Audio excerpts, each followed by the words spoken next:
Hi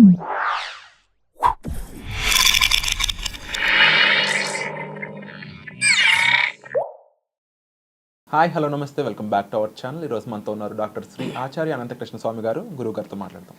నమస్కారం గురుగారు. నమస్కారం. గురువుగారు, ఒక మనిషి ఏదైనా సాధించాలి అనుకున్న టైంలో తనకి వెంటనే వచ్చే ఫీలింగు ముందు భయం వస్తుంది అంట కదా. ఆ భయం ఒక లిమిటింగ్ బిలీఫ్ కింద మారిపోయి, అమ్మో నేను ఇది సాధించలేనేమో, అమ్మో ఈ డబ్బులు నాకు రావేమో, అమ్మో ఇది అని చెప్పేసి ఈ భయంతో వెంటనే నలిగిపోతుంటారు. ఆ నెగిటివ్ ఫీలింగ్స్లో వాళ్ళు చాలా ఇబ్బంది పడుతుంటారు. ఏం కూడా వాళ్ళు చేరుకోలేరు. ఇందులోంచి ఎలా బయటపడాలంటారు? విచిత్రం ఏంటంటే డబ్బు అనగానే అందరికి భయం వేస్తుంది. ఫస్ట్ ఏమవుతుందంటే డబ్బు అనగానే ఫస్ట్ సంతోషం అనిపిస్తుంది.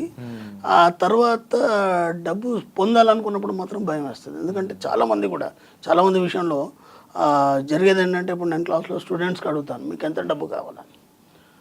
వాళ్ళకి ఏముంటుందంటే, నాకు ఒక 2 లక్షలు అప్పు ఉంది, 2 లక్షలు అప్పు ఉన్నప్పుడు ఒక 5 లక్షలు ఉంటే సరిపోద్ది, ఎందుకంటే అప్పు కట్టేస్తే 3 లక్షలతో నేను సెటిల్ కావచ్చు అనుకుంటాడు. అందుకంటే ఆలోచనలు మించి ఎప్పటివరకు ఎవరు కూడా చేయలేరు.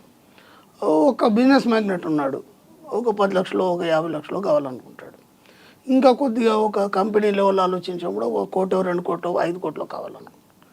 అంతే తప్ప ఒక 50 కోట్లు 100 కోట్లు 20 కోట్లు ఎప్పుడు కూడా చెప్పడానికి భయం. వాళ్ళకి ధైర్యం అంటే కనీసం మనం ఒక సంఖ్య చెప్తున్నప్పుడు ఆ సంఖ్యకి ఎన్ని సున్నాలు ఉంటాయో కూడా మనకు తెలియదు. ఒక 2 కోట్లు అన్నాం, ఆ 2 కోట్లకి ఎన్ని సున్నాలు ఉంటాయో తెలియదు, 10 కోట్లకి ఎన్ని సున్నాలు ఉంటాయో తెలియదు. ఇక్కడ మన సబ్జెక్టులు ఏంటంటే, నువ్వు స్పష్టంగా దాని పట్ల అవగాహన కలిగి ఉన్నప్పుడే అది నువ్వు పొందడం అనేది జరుగుతుంది. కాబట్టి భయం అనేది చాలామందిని పట్టి పీడిస్తుంది. 2, డబ్బు వస్తే మీరు ఏం చేస్తారు అని అన్నాం అనుకో, వాళ్ళ దగ్గర ఆన్సర్ ఉండదు. ఎప్పుడో దేవుడే కనిపించాడు, మీకు దర్శనం ఇచ్చాడు, ఉన్న పలంగా ఓ 10 కోట్లు ఇస్తాను, నువ్వు ఏం చేస్తావని దేవుడే క్వశ్చన్ వేసాడు మిమ్మల్ని. లేదంటే ఒక అతీత శక్తి మీకు క్వశ్చన్ వేసింది, నీ దగ్గర ఆన్సర్ ఉండదు. 10 కోట్లు ఏం చేస్తావు? ఎందుకంటే ఇప్పటి వరకు 10 కోట్లు నీ దగ్గర వస్తే నేను ఏం చేయాలనే ఆలోచన నీ దగ్గర లేదు.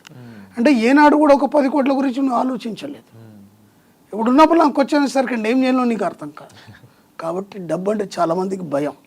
ఆ భయం ద్వారా డబ్బును పొందలేకపోతున్నారు, డబ్బును సంపాదించలేకపోతున్నారు. కాబట్టి ముందు ఆ భయాన్ని తొలగించాలి.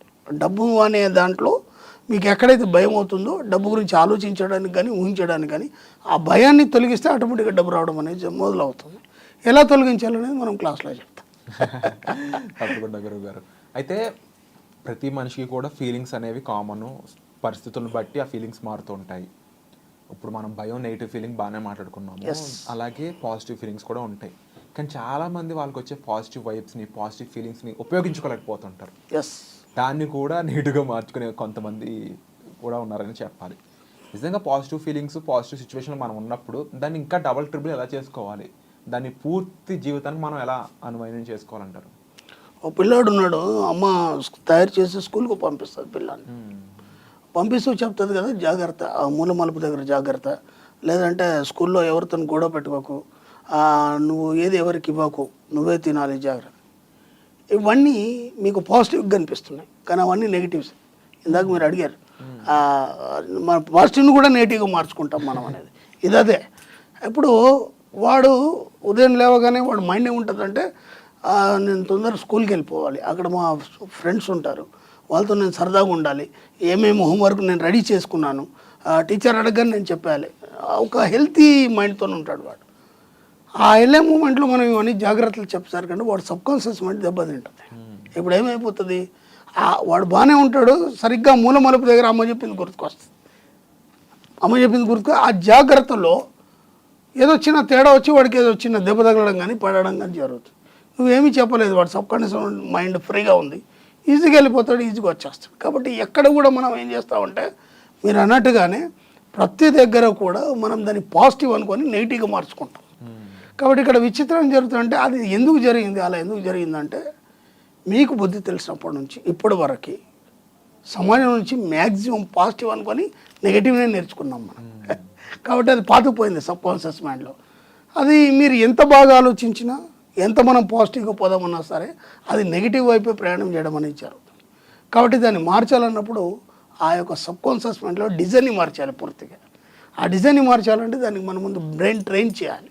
ఆ బ్రెయిన్ డ్రైన్ ఎలా చేయాలి, సెల్ఫ్ హిప్నాసిస్ ఎలా చేసుకోవాలి, చేసుకొని మనం ఏది లేనిది కూడా ఉన్నట్టుగా మనం మెల్లిమెల్లిగా ఒక్కొక్కటిగా ప్రాక్టీస్ చేసుకున్నప్పుడు దాదాపు ఒక 40 డేస్లో మనం దాదాపు ఒక 50% రీచ్ కాగలుగుతాం.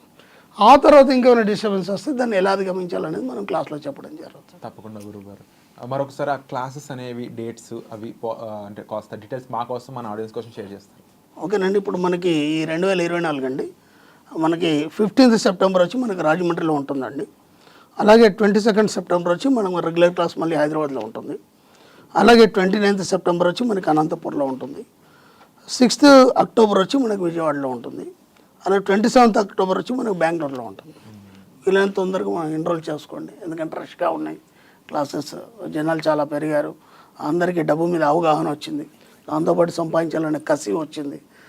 ఇంత ఉందంటే ఏదోలాగా జీవించడం అనేది ఒకటి అలవాటు అయిపోయింది. మన వీడియోలు చూసిన తర్వాత, చాలామంది అచీవ్మెంట్స్ చూసిన తర్వాత అందరికీ ఒక రకమైనటువంటి కసి కూడా వచ్చింది. అన్నీ సంపాదించాలి, అన్నీ ఆనందంగా అనుభవించాలనే కోరికలు వచ్చింది. దానికి పడ్డ డబ్బు ఎలా సంపాదించాలనేది కూడా మన క్లాస్లో చాలా మనం ఎన్నో అచీవ్మెంట్స్ చూస్తున్నాం. వీలైనంత తొందరగా ఎన్రోల్ చేసుకోండి.